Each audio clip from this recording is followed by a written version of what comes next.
who are the leaders in consciousness, spirituality, personal development, health and wellness, and human potential? What are we capable of? Because like Wim Hof, I love him for a great example because he's like, hey, you can do this.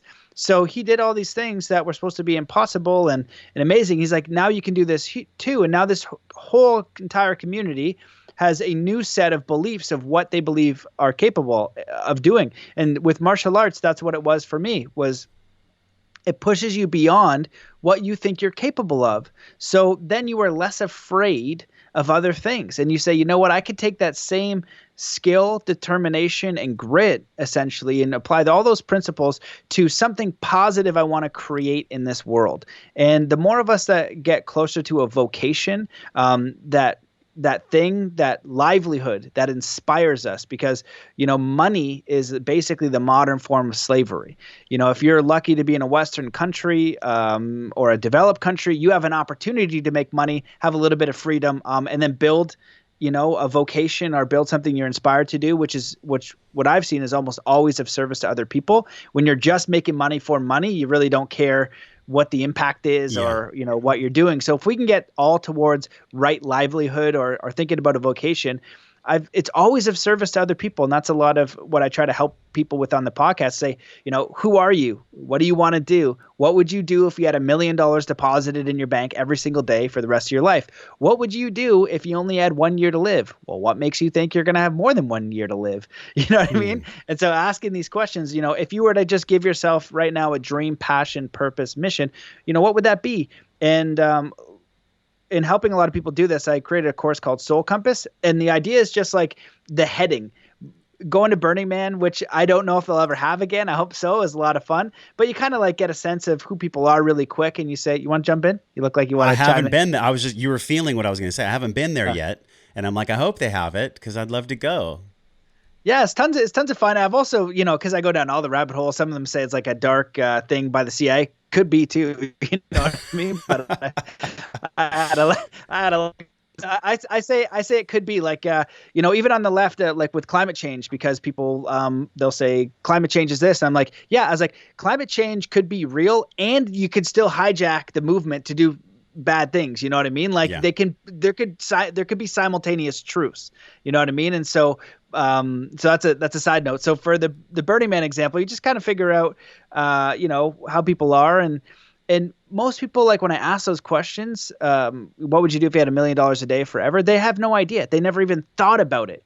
And that's all I ever thought about is like who I am, how do I want to express, and how do I want to give back? And so if you're thinking about your vocation or your life purpose, most people don't know if they're going north, east, south, or west.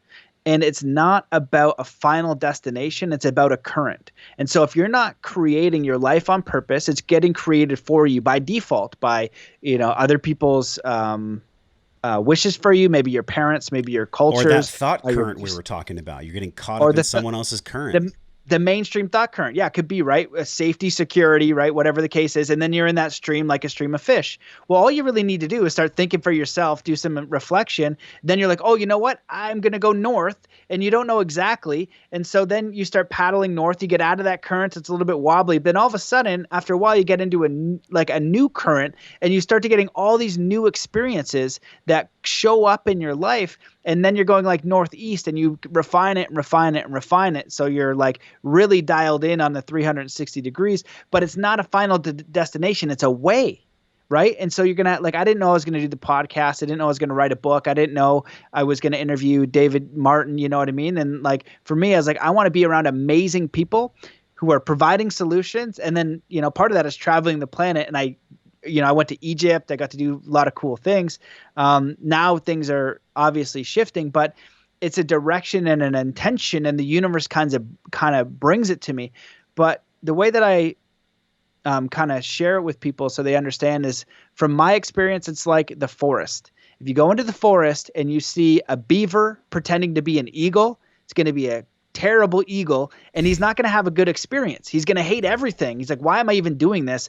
And then, you've got a fish trying to be a duck, and then he's obviously that's not working out. So whenever we get centered on who we are, what our own passions and interests are, what our curiosities are, and we merge that with practicing it taking the time to refine it, and then figuring out a way to share that with others and saying, universe, please show me a way that I can continue to move and evolve and experience the things that I'm passionate about, but also share that with others in a way that I can provide for my family, make a positive impact, and do something positive for others. It's always of service to everything else. It's always cohesive and coherent and cooperative with the environment. So now the beaver is doing beaver things, chopping down the trees and making his little dams, and somehow it's always cooperative for the environment. So I feel like that's the message that I'd like to share with people, is just connect to your own purpose, your own vocation, your own empowerment, your own connection with spirit.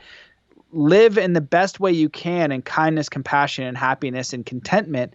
And just set your intention constantly with prayer and reminder to, kind of make your life a living prayer, because none of us really have any idea what is going on here, right? If you think about, right, like life, we really only know a tiny bit of a tiny bit. Yeah. We really have no idea what's going on. And so, but we do know what we can intend. And having a good discussion with one of my friends, I felt like, oh, maybe that's what consciousness is. It's just the ability to intend. Like he goes, what is mind? I was like thinking about, I was like, it's the consciousness, and mind is the only piece that I can intend, because it just is doing all these crazy random things all the time that I'm not controlling the thought current. But when I connect with the presence, I can then intend.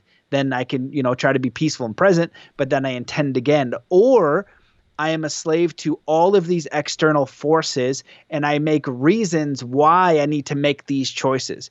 I need to make a reason why I show up at this job I hate. I make a reason why I make this choice that I know will harm someone else. I make up a reason why I need to go do this thing and enforce my views on someone else, right? With your work and my work, it's an invitation.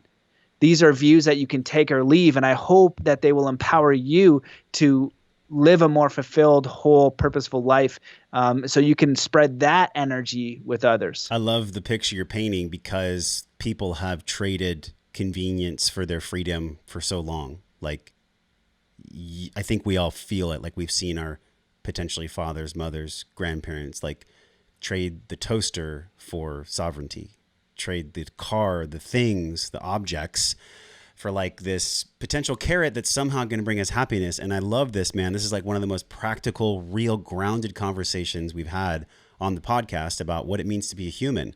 We can't fulfill our human potential if we're distracted by convenience, because convenience, I feel like, is the opposite. It's like the dark contrast of freedom. Freedom is something that we're all born with. We're all born free.